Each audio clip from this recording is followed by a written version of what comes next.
In the face of demographic change, growing competition from abroad, and other pressures, business leaders and policymakers need to join together to grow and strengthen the American workforce.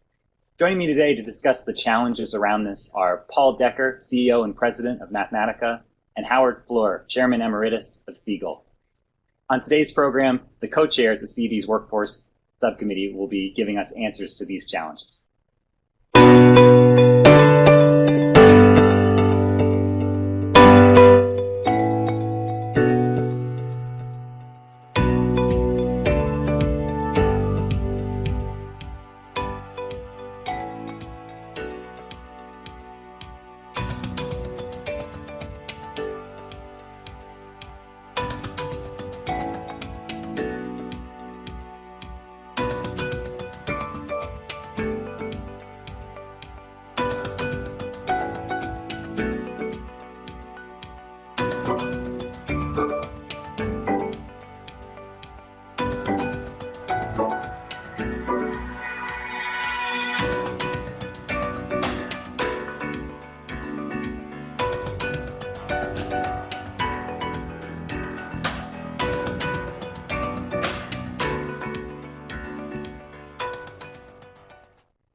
As a reminder, for those who are wishing to get CPE credits during the webcast, simply type your full name and email address in the space provided.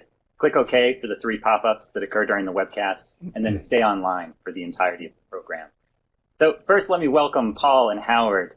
Paul and Howard, if someone were listening to media reports or paying some attention to what's going on in the labor force over the last couple of years, one of the stories they'd be hearing is about the U.S. experiencing the longest uninterrupted streak of job growth since World War II.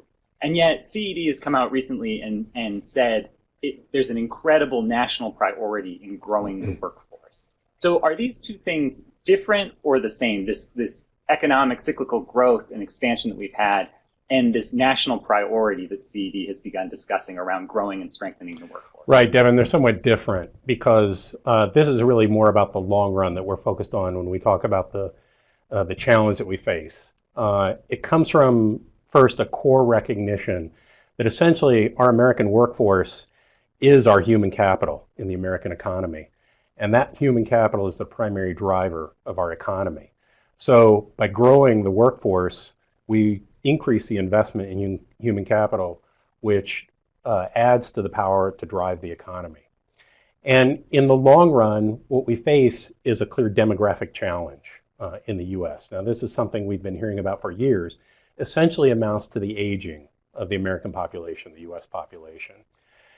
For 40 years, I've heard it discussed about the economic threat that kind of slowdown in the expansion of the American workforce presents to American prosperity, ongoing American prosperity.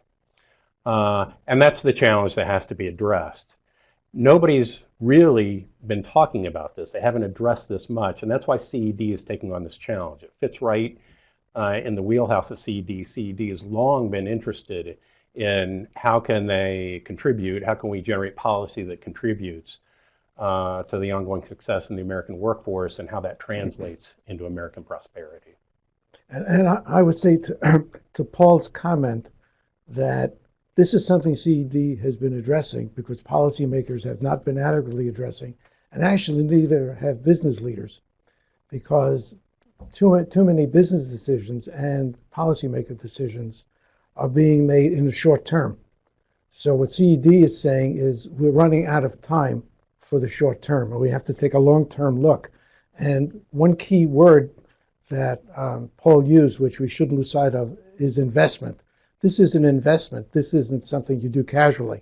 And I think that as we address that, the business leaders are in the best position to move this along. And all of us will profit from doing it. Right. That's a key point to make, that all of us will profit from doing this. By having more workers, it spreads prosperity throughout the economy more broadly. So the workers benefit in terms of being employed more. It also has an impact on the nation as we increase productivity for the workforce in general.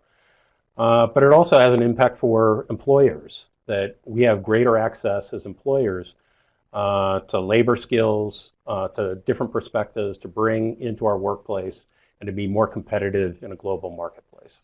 And there's also the economic consequence of more people working, which means that there's more financial activity, more spending, more investment. So all of those things fit together. And we shouldn't forget the notion that actually being employed is psychologically and physically helpful. So that's a factor in this. That's, in a sense, a bonus. And all of this, I was just going to make one more point. All of this plays into the general theme of sustaining capitalism in the U.S. and CED's interest in that objective. So we talked about the workforce, and when we talk about economic growth, oftentimes there's a conversation about productivity. And one of the things we've seen in recent years is an apparent slowdown in the rate of growth of productivity. For instance, I think, since 2005, we're averaging productivity growth around 1.5%. And if you look at the 55 years before that, we average productivity growth much closer to 2.5%. So obviously, if productivity growth is a major source of economic growth, there's a extreme priority in driving productivity growth higher. But as we've struggled to have that high productivity growth recently, it also has interacted with this question about labor force growth, because as Howard was mentioning, and how you mentioned, Paul, that the expansion of the workforce seems to have a very big effect on our economic growth as well. And I think it's worth thinking about this challenge in terms of analysis that the Conference Board has done, which is if you look at just how much of the growth of the workforce, adding new workers over time, has added to economic growth in the U.S., you can see that it's been an enormous advantage over the past several decades if you hold out kind of the period of time during the Great Recession where we had a large retrenchment in the labor force. But when you look forward, when the Conference Board economists do their projections about how labor force growth is going to contribute to growth in the economy going forward, in the next decade, it's close to zero. It's very low. And the other important point here is if you look historically, the U.S. has long had a benefit compared to other countries in the G7, say, in that it's been a younger, growing country with lots of new people, lots of new workers.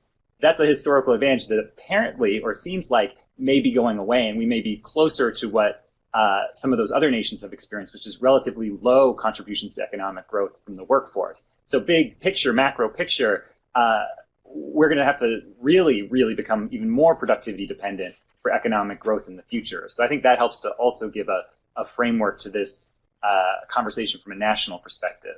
So CED recently put out a solution brief called The Aging Workforce, Tackling the Challenge. And you can see the cover of it up on the screen. But in it, CED talks about three broad changes that have contributed to a shift in American demographic outlooks. And Paul, you had started to mention this with this is not a new phenomenon by any means, but the intersection of this demographic outlook and slowing economic growth is clearly going to be an important issue going forward. So I wondered if we could talk just briefly about, as you mentioned, this aging of the U.S. and these drivers, these factors that are driving it. And in the report, fertility, longevity, and immigration are three of the factors that get called out. So I was wondering if we could talk a little bit about those drivers and the overall picture of where the U.S. is going demographically. Absolutely. And Devin, if you could advance to the next slide, we can speak to the general aging of the population.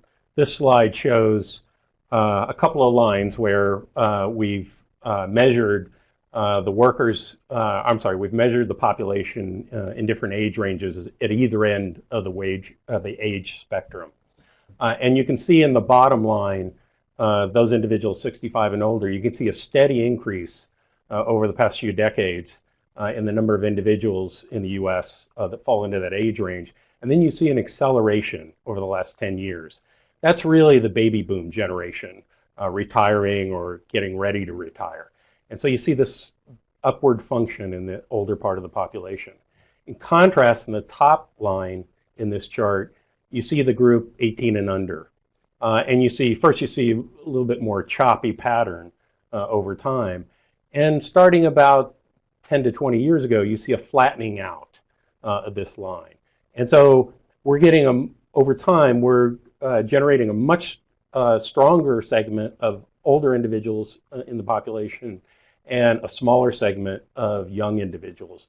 And in fact, if you look at the figure, you can see that these lines cross in the future. It's estimated that in 2035, those individuals 65 and older in the US will outnumber those 18 and under. That's the first time that will have happened in US history. A big determinant of this pattern are birth rates and the decline in fertility rates over time. Starting in the 1960s, the mid-1960s, we started having fewer babies. And you can see that in the fertility rate that's shown in this figure. The fertility rate here is measured as births per year per 1,000 women. And the dark blue bar shown in the chart, you can see that bar decline over the decades. And that's a decline in that fertility rate over time. And if you compare the bar over the decade we just finished compared to the 1960s, the decline represents about a 40% decline in the fertility rate for American women. So that represents a challenge in terms of a decline in the source of future workers. And it's going to have a long-run impact as it's more difficult for us to expand in the workforce as more of those baby boom individuals, those folks born during the baby boom, continue to retire, and we're not able to replenish them at the same numbers. There's also an issue related to this having to do with immigration, because historically immigrants came here younger, and also in the more distant past, they were of a class that had more children than the upper class. That's changed somewhat now, not age-based, but based on where they are, the socioeconomic class. But continuing immigration would still strengthen the workforce, would also help support Social Security and the like, because in general, they are younger. And of course, that fits in also with the whole notion of workforce expansion. So both of you pointed out how important, on the it's like the supply side, the people growing into the workforce or the people we're importing into the workforce. What about this issue of longevity? Is longevity affecting the age structure of the workforce or the age structure of the population? It is, and it's affecting it in not in a simple way. If you look at retirements over the last 20 or 25 years, you hear people say, well, people are retiring earlier. They're right. And then you hear the same people say people are retiring later. They're right also, because it's bimodal. That's a combination of health, motivation, economic circumstance, savings, the general decline in what used to be called defined benefit pension plans, a whole variety of things. So if you look at all of that together, the aging population makes a real difference in more ways than one. And one of the things we need to look at is the way, and some employers now see this, that they actually want to keep the older workers working, that they add real value. So that's, again, a place where the employers can address the issue and bring to the policymakers to get them to help deal with the issue of there is just some legal restrictions and make life a lot easier for most everyone if people who wanted to keep working could. In addition, there's the increased longevity of those who are retired. So, for example, an American surviving to age 40 in 2016 was expected to live an average of 7.5 years longer than their counterpart in 1950. So that leads to not only the baby boom generation retiring in large numbers, but they're going to be around for a long time. And I think it's interesting if you look at the picture of the age structure of the U.S. population, it shows both the U.S. has grown enormously, right, in population over the past 60 years. So you have growth in all of these age categories. But if you just look at the shape, the interrelationship between those older workers, retiree-aged folks, and children, that the shape has changed enormously, even as all those different categories have seen growth. And so you get a much different balance. Coming on to the immigration point that you raised, Howard, it's interesting, right? Because the U.S. has been through some very different periods of immigration. And if you look at the growth in the size of the foreign-born population, the change in the growth in the size of the foreign-born population, this graph shows actually, it pretty well shows that we've had two periods of what sometimes are called mass migration in recent U.S. history. There was the end of the 19th century, early 20th century mass migration, changes and restrictions from a policy perspective that kicked in in the Great Depression and with the wars and other factors, and then another liberalization in the 1950s, 60s onward, that's led to another burst in migration to the country. And I think we've seen it in the fact that the share of the workforce that's foreign born over the past almost 40 years increased from something like 7% to 17%.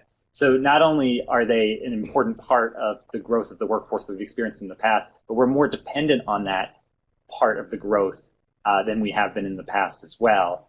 And so it is important that even as people have different ideas about what immigration is doing, on current paths, we're projecting the growth of immigrant population to continue to slow. It's already slowed, from the early 2000s into the 2010s, and we expect it to continue to slow over the next 30 or 40 years, which again will be another contributor to this challenge. So if changes in fertility, many of which happened a long time ago, but with long run effects of children, changes in longevity, which are in some sense helping some workers probably stay in the workforce longer, but are also, as Paul noted, creating a larger pool of retirees and an older age structure.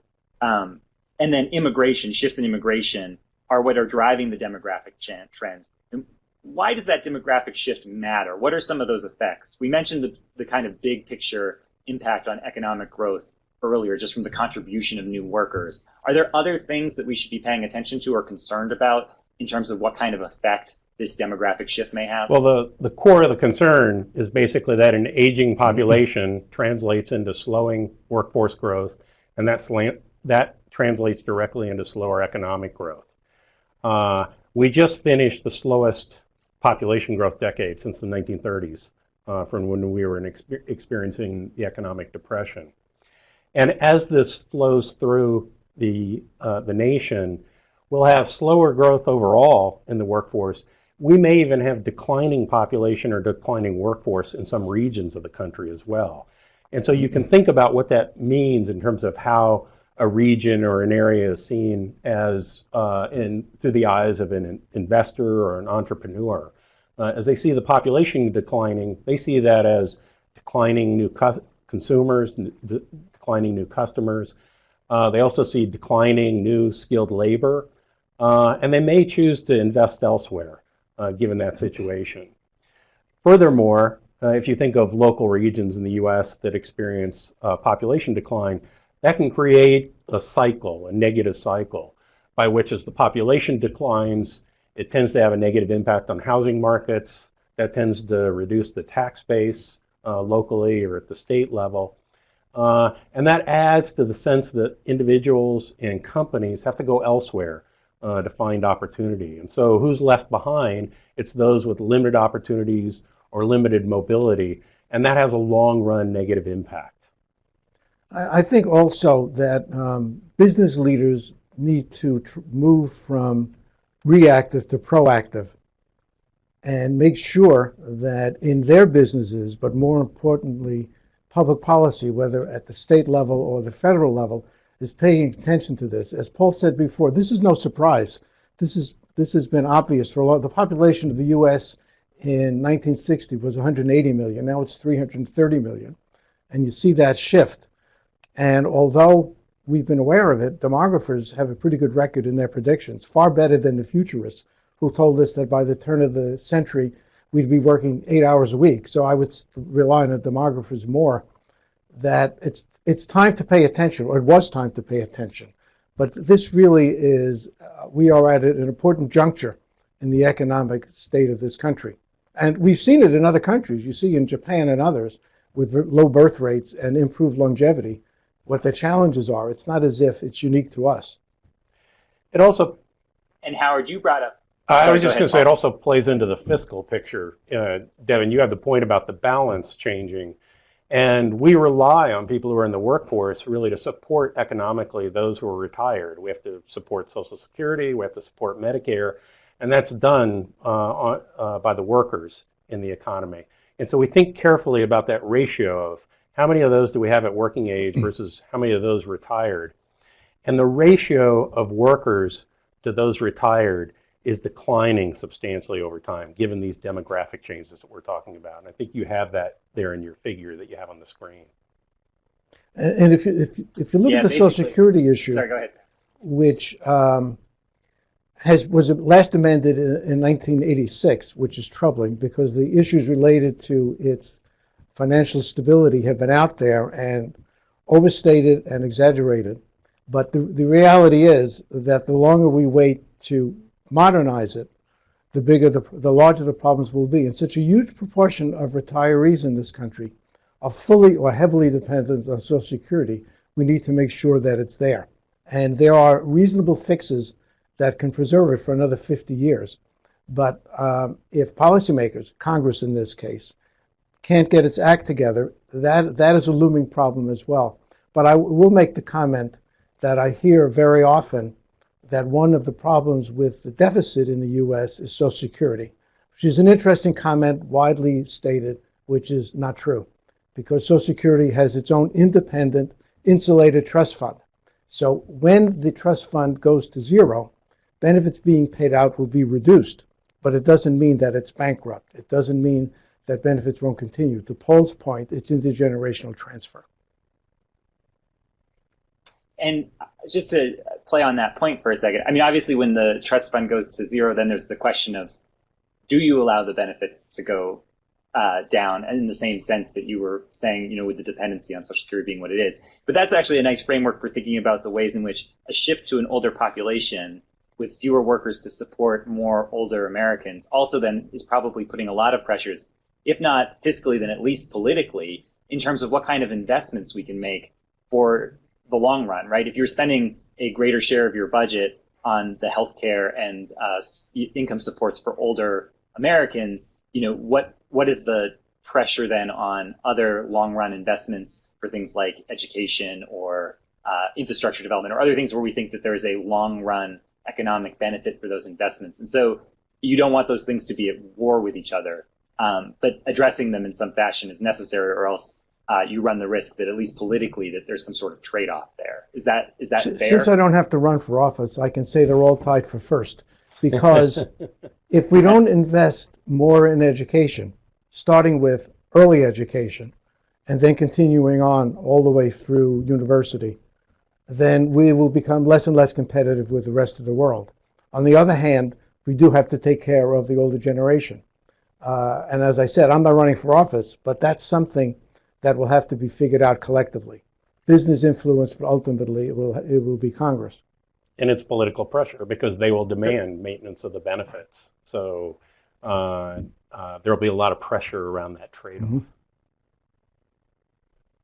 So demographic change is very big. The forces you've been talking about are large. What is the CED plan in general for addressing these pressures? Is it something that can just be solved and there's just not the political will, or what's the approach? What are the big picture structural changes that we need in our policy? Yeah, one of the challenges here is there's no one easy solution or one narrow solution to this. It has to be attacked on a number of fronts. And so the solution is complicated because of that. Even if we were to resolve some of the issues that got us here in the first place, so if we had a big increase in the fertility rate in the U.S., that wouldn't really solve the issue because we'd have to wait decades to see the results of that. And so we're focused on kind of a solution set from multiple perspectives here, trying to figure out what we can do in the near term to manage this situation as best we can, understanding the fundamental solution just isn't within our grasp. The other thing I would add to what Paul said was that it requires, by my lights, 2 points of view. One is the short term. How do we fix things now? And then the long term, what's a policy that will get us out of this rut into a better place? And then the answers are probably not the same, but they're both pressing. Last October, CD put out the first in a series of policy statements starting to address these pressures. And that first statement focused on labor force participation, which is, how many people are working who would like to be working? Are people working as much as they would like to be working? And how you boost those things as a form of short-run labor force growth, getting the people you already have and making sure that they are working to the best of their ability and helping to boost in that way. Why is participation an important element of the path forward? Go ahead. If Or let me restate it. So what is it about the demographic challenge that participation itself directly addresses? it addresses several things. It addresses an ability to improve our productivity, which has been much lower in recent years. And it also stimulates the economy itself in a variety of ways. And as we said before, it provides activity for people who should be active. If you want to work and you can't, that's not healthy. And if you're not ready to work because you're not trained for the current jobs, we need to make sure that the individuals are trained. And during that transition, if they lose employment and they need to be trained for the next job, there needs to be a way to support them during that transition, or else they'll just be out of the workforce and never come back. Yeah, Devin, really what we're trying to do here is, to the extent possible, find ways to facilitate people's engagement with the workforce, find a way to knock down any barriers that there might be to individuals' workforce engagement, so that we can do the best we can to compensate with increased workforce participation for those demographic changes that are happening and the implications of those demographic changes for the workforce. So I want to call your attention to the picture up on the page. This is the labor force participation trends over the last, at a big picture level, over the last 70 years or so. And I think if you look on the left-hand side at labor force participation rate by age, if you look at the 16 years and over picture, part of what you're seeing there is the bigger picture story that you guys were describing earlier, this aging, right? The more Americans who are around but out of working ages is going to help to depress labor force participation. If it were just that, that would be one set of challenges. But if you look at people ages 25 to 54, those ages where people are most likely to be in the workforce, what you can see is a large increase over the second half of the 20th century, largely driven by women entering the workforce in greater numbers. But then since 2000, we've seen a decline in the number of people working, which I think helps point the way to the idea that there may actually be something that can be done or something that can be improved here. And not that the year 2000 necessarily reflects some sort of ceiling on how many people could be working. So one thing you see is on surveys, about 1/3 of adults say that they'd like to be working more. And that means if they're out of the workforce, that they'd like to have a job. But it could also be those who are working and say, well, I'd like to work more hours, or I'd like to increase the amount of work I'm doing in some way. So it does seem like you're trying to meet people halfway. If people are saying they want to work, what are the barriers keeping them out of work entirely? So I'm going to put up just very quickly the 4 categories of recommendations that CED included in the October report on participation. But before I ask you guys to go into those in more detail, it seems like one theme that's been going through the report that I read in October is that the U.S. is not fully taking advantage of all the potential talent that the U.S. currently offers and raises. And then there are issues of underrepresentation or maybe even underutilization of certain groups. And you all posit it as a kind of unaffordable mistake. So before we get into the public policy side of this, I was wondering if we could touch on the message the paper has for business leaders, which is really foregrounded in the message expressed. What is the private sector role here in trying to address the challenge? I would say one aspect of that, well, maybe multiple aspects. One is the issue of diversity and inclusion, which finally is being addressed by business leaders. There's more than enough academic research that shows that it's actually to the advantage of an organization to have more diversity and inclusion, whether that's gender or race or national origin, any of those. And there's certainly been some built-in bias. One of the most obvious is in STEM for women and minorities. And there's finally some effort that's reaping some results, but women and minorities have been an untapped resource in STEM, which of course is more and more important as we move ahead in technology. So the fact that we see employers paying attention to that now is a very helpful sign. but it's necessary that it be systematic, and that I would say that I see more and more companies addressing it directly and realizing that it makes a difference. And that's true, of course, at the board level and leadership level, but it's really true at all levels.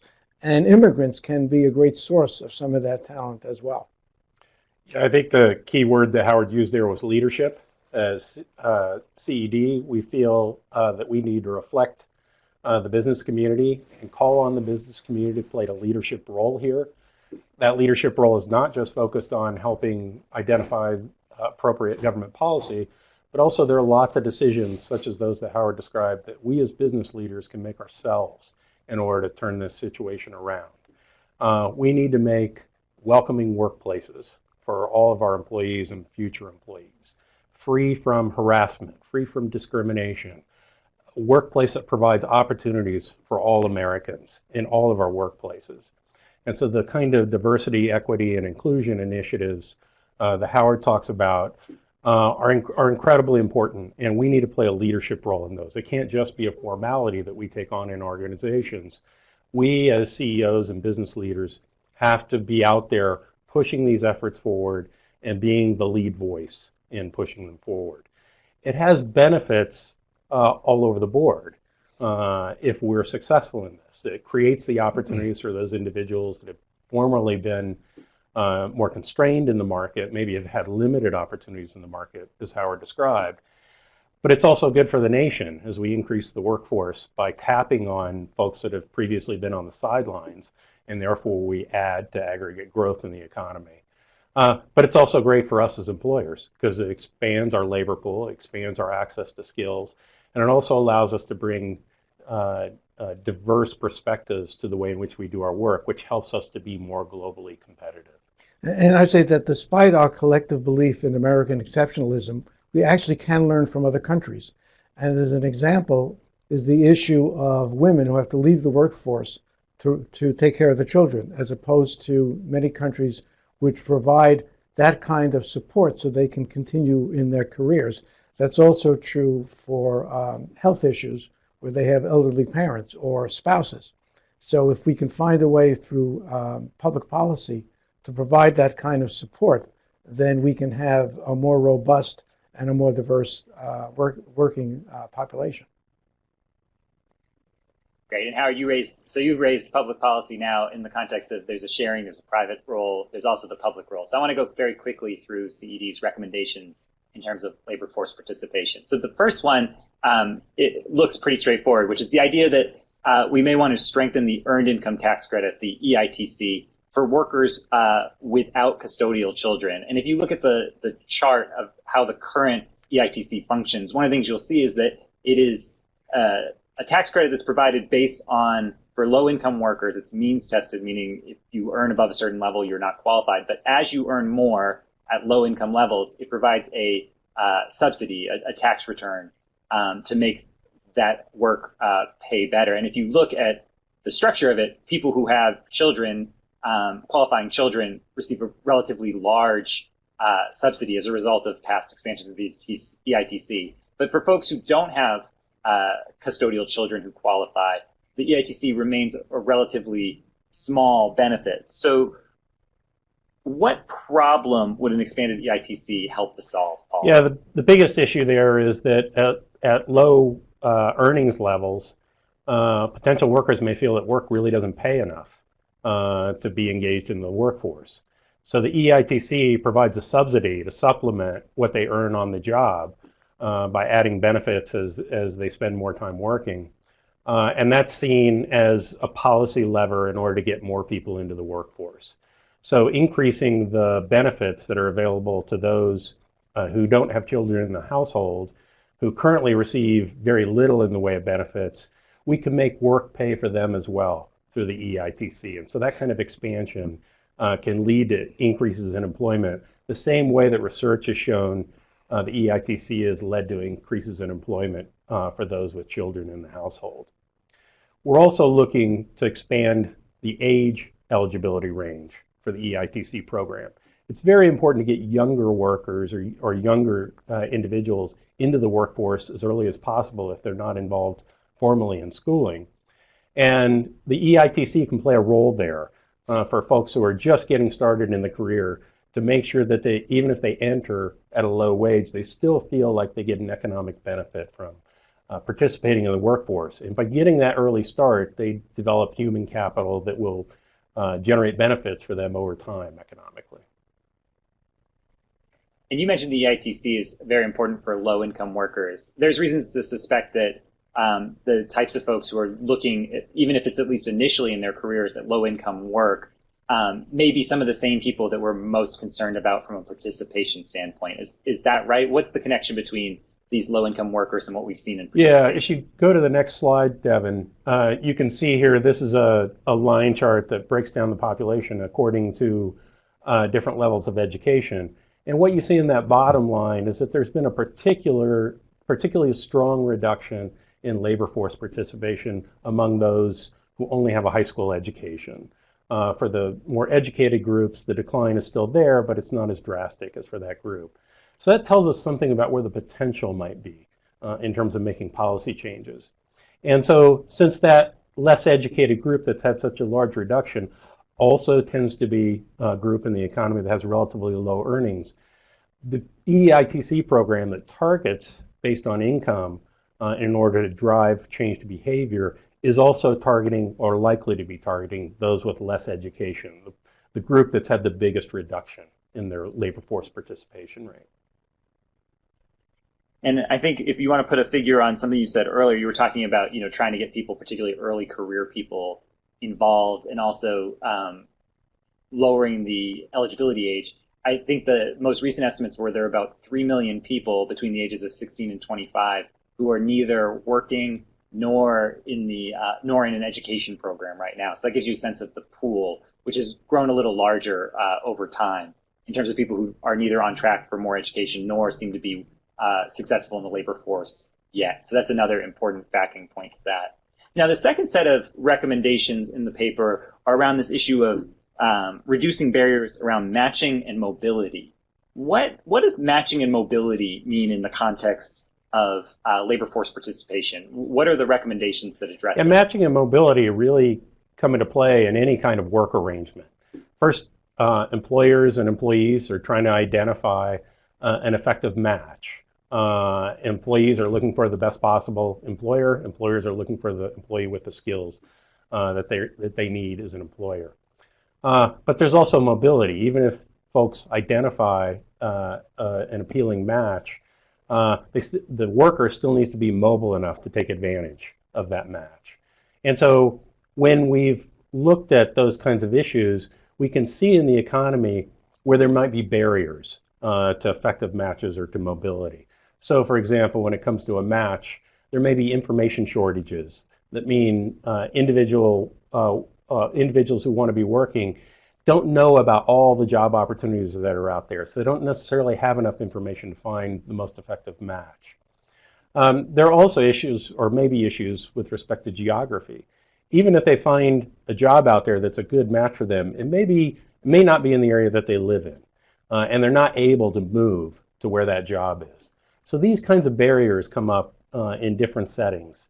And so some of the policy recommendations we make are geared toward, let's try to lessen those barriers with government intervention. Now, it turns out there's no policy intervention here that has a huge impact. And so we have to think about a combination of interventions in this case. And it's particularly relevant for workers who are displaced. That is, workers who are displaced, we want to make sure that we reduce the unemployment spell they have before they go on to their next job. Because if they stay unemployed too long, stigma builds up, their skills tend to get rusty, and it just becomes more difficult for them to become reemployed over time. So one of the policies that is in the paper and that has a lot of evidence around it is government-provided job search assistance for those individuals who've been displaced. So it's helping provide information to workers about the jobs that are out there, giving them tips on effective search for the right match, and encouraging them to get that search going intensively right from the start of their unemployment spell, so they have the best possible chance of minimizing the length of that unemployment spell. Some other ideas that have been talked about, such as government support for relocation when individuals become unemployed and they find a job elsewhere, but they're not necessarily in a position to afford to move to take that job. Or similarly, a wage subsidy for individuals that have found a job that they're interested in, but it doesn't pay enough, at least at that point, for them to justify accepting the job. So the government could provide a subsidy in an effort to reduce that unemployment spell for that individual. These kinds of ideas have a logic to them, but they haven't been fully tested yet. So some of the policies here have to be tested further and work. In the report, we call on some demonstrations of those ideas to continue building evidence on the best approach for displaced workers. I would just comment, if you listen to what Paul just said, that one of the recommendations from the CED, business leaders, is that there is a role for government in some of this.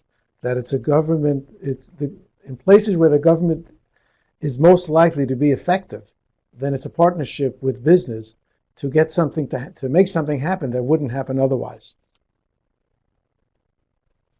And this displaced population, I think to put this in perspective, I think there was an OECD study that said between 2000 and 2014, something like only half of workers who were involuntarily displaced from their jobs had returned to work within 1 year. So if you think about, more than half of people are taking longer than a year to get back. And then studies that look at what happens to displaced workers when they do return to work, and they show very large hits to their earning trajectories, as well as other studies showing that, the longer you're spending out of work, especially if it's happening during a weak period of economic growth, which is when oftentimes displacement may take place, can lead to health problems. And those health problems, whether they're contributors or contributing to or being contributed to by the economic status, adding health problems onto employment challenges is only going to make further future employment and opportunities more difficult to come by. And so these things start to interact in a really difficult way. And so you can imagine that trying to break up that pattern for displaced workers who've been disconnected from employers is a really important goal of policy. Now, the one other type of matching that I think it's worth at least mentioning on was sometimes the barriers that are in place are occupational in nature. It could be a non-compete agreement that's keeping someone from moving on to the next open role, or it could be something like an occupational licensing barrier that sets a really high standard for people to get into certain jobs. And CD has recommended that states and localities and the federal government too just reevaluate some of these licensing, just make sure that they're being used appropriately so that we're advancing a national interest, whether that be public health or certain qualities of standard or consumer protections, but not have them in place when they may just be contributing to a challenge of making it harder for people outside of those fields to find new work and advance in those fields.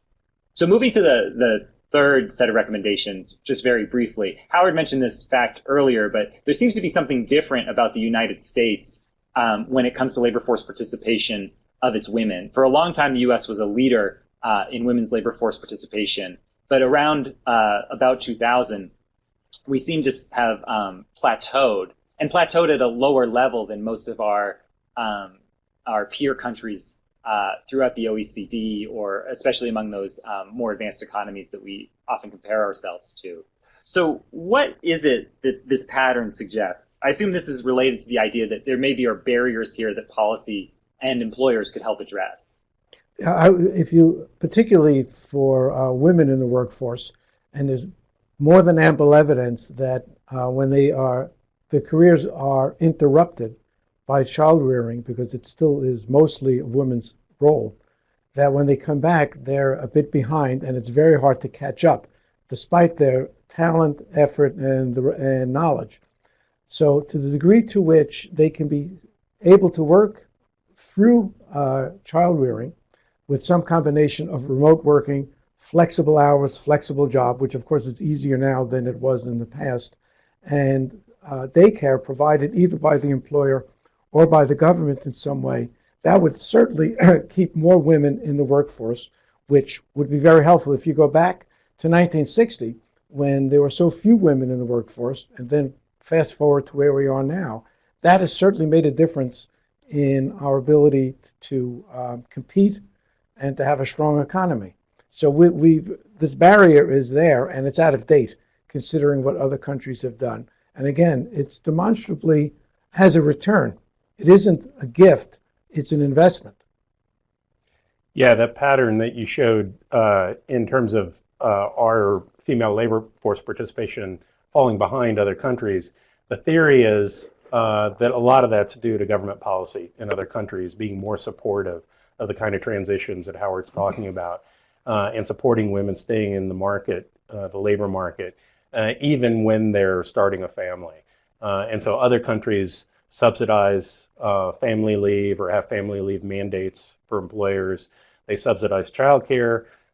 They sponsor high quality early childhood education. All of those lessen the barriers for mothers and others to remain in the workforce.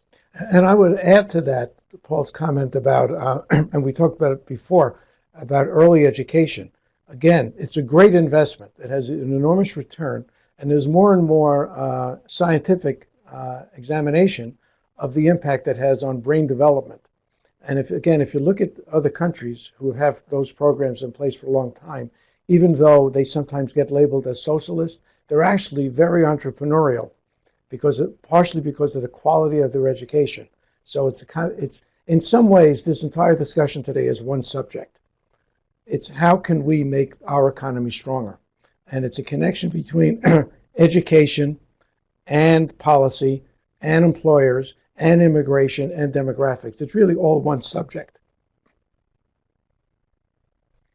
That's right. And I think, Howard, you mentioned before that CD has long been very supportive of the idea of making sure that everyone has access to high quality early childhood experiences. And so as policymakers are thinking about expansions in those areas, this labor force dynamic, the ability to support parents, whether it's, it may be mostly mothers, but also, how you support the family writ large, including the fathers, can be an enormous contributor to thinking about what the real cost benefit value of some of these policies are. So it's another important aspect for policymakers and business leaders who are thinking, in terms of private provision of supports or the public provisions of supports, how this all pencils out, what the math on that is, and how the national interest might be advanced by those earlier investments. So I want to move very quickly to just the last set of recommendations. You've already sort of covered some of the background, I think, that supports this discussion. But now that we have these older workers, and you have older workers expressing their interest in staying in the workforce longer, we've already seen historically high labor force participation rates among older workers, going back almost to pre-Social Security Act levels. And so what is it that we should be doing, given that, in the short term, we have an older workforce or we have a larger, older society? What can we do to boost participation for those workers who are an enormous source of value, but maybe approaching retirement ages or where we've typically thought of as retirement ages? Yeah, and Devin, as you point out, we've had an increase in older workers already, and we have to recognize there are some limitations to that. People will eventually want to retire, but we should do the best we can with the population that we have. And there are still many older workers, older individuals who say they want to remain in the workforce, that they want to work more than they have access to now. And we want to be able to facilitate that. And it's really a combination of perspectives here. It's a little bit like the caregiver's perspective. There's a role for businesses or business leaders to make their workplaces as flexible as possible so they can retain older workers over time.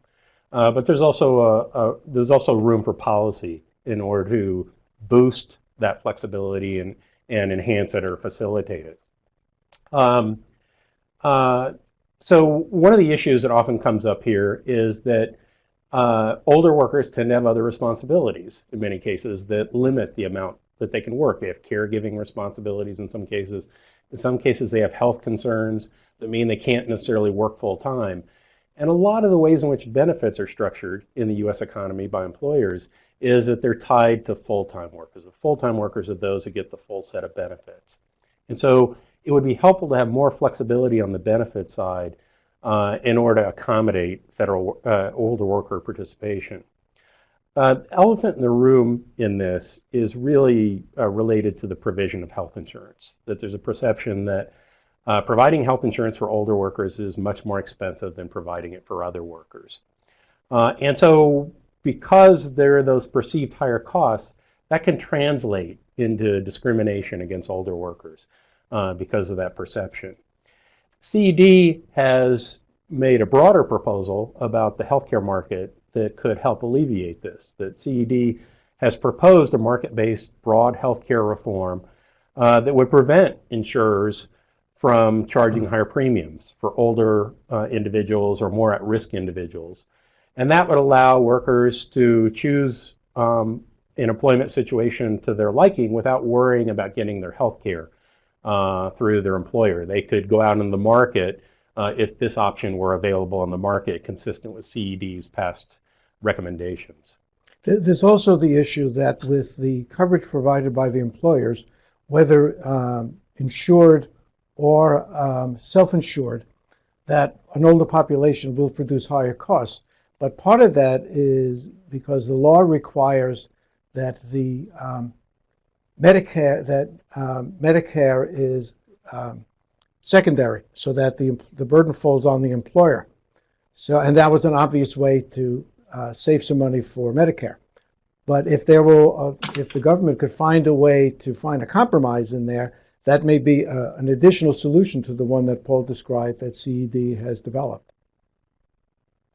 There's also the issue, I won't forget this issue about flexible hours, as Paul was describing, for older employees. And it's interesting also, in a way, bimodal, that many employers are now discovering that when the older people retire, there's something missing, whether it's their attitude toward work, their motivation, or their historical knowledge, and they're trying to find ways to bring them back. So that coupled with policy changes could be a win-win, really a win-win.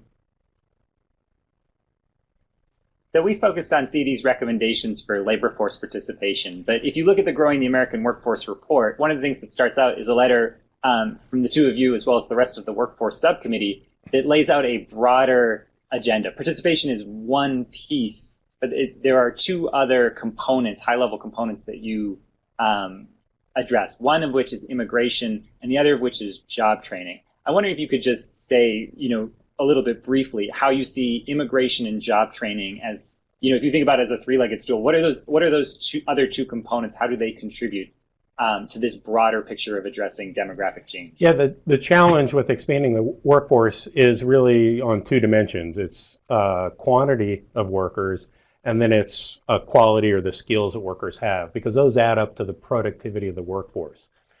During the course of the conversation up to now, we've been talking about the ways in which you can increase the quantity of workers by focusing on workers that are based in the U.S. right now.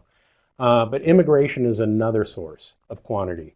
We can bring workers in from outside the U.S. And therefore expand the numbers of workers that we have in the workforce as a result. The skills part of this is important too, that not only do we want to have more workers, we want to make sure we maximize the skills and the productivity of those workers as well. So although we haven't addressed it yet, our workforce subcommittee for CED expects to bring up the skill issue and how that plays into productivity and the policy changes that can encourage that increase in productivity. We expect to address that in future reports. And if you look at employers' attitudes and investment in training, it's ebbed and flowed for 100 years. At some points, the employers are making major investments in training, and at other points they're saying, we're not going to hire you unless you're already trained. Let's hope somebody else trained you. And the U.S. government has not done a lot in this area.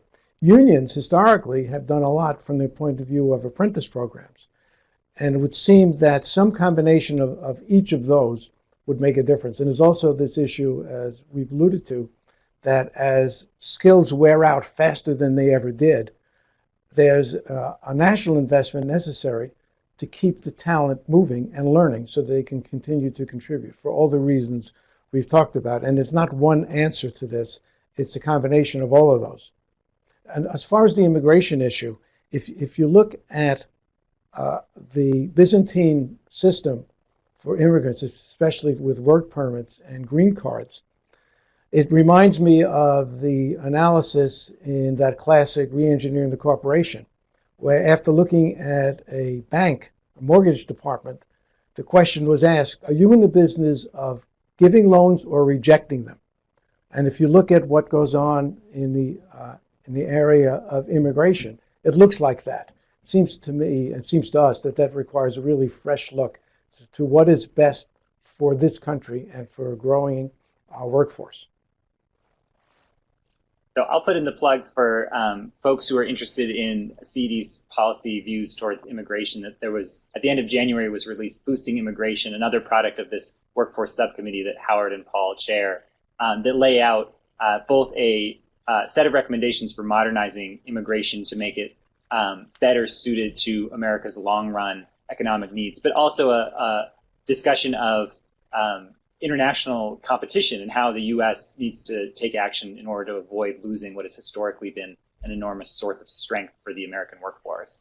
And I think you've done a good job of previewing for folks CED's interest in the skilling area, and that serves as an advertisement for future work of the workforce subcommittee that we'll see soon. And I imagine we may be asking you, Paul, and you, Howard, back at some point in the future to discuss that skilling issue, because it is so critical and so many people are paying attention to it. And so CED's recommendations in this area will be a really welcome view of the issue and a really welcome approach to the issue. So as I wrap up, I just want to first say thank you, Paul, and thank you, Howard, for joining us and discussing your expertise and experiences with us. And then as a housekeeping matter, if you enjoyed today's webcast, I would be remiss if I didn't encourage you to listen to the Policy Watch, our next Policy Watch webcast, which will be on May 28th, on the topic of U.S. fiscal health. Is there life after debt? As the fiscal health situation of the country, as debt and deficits have rapidly increased even during a time of economic strengthening, what does that mean for the long-run economic, fiscal strength and health of the country going forward? Also, if you enjoyed this webcast, CED's Sustaining Capitalism podcast series is also available on the Conference Board's podcast page, as well as on iTunes and Google Play or anywhere else you may find your podcasts. So with all of that, let me thank you again for joining us for this conversation. Thank you to Paul, thank you to Howard, and thanks for those of you who watched and listened. And we look forward to talking with you soon. Thank you.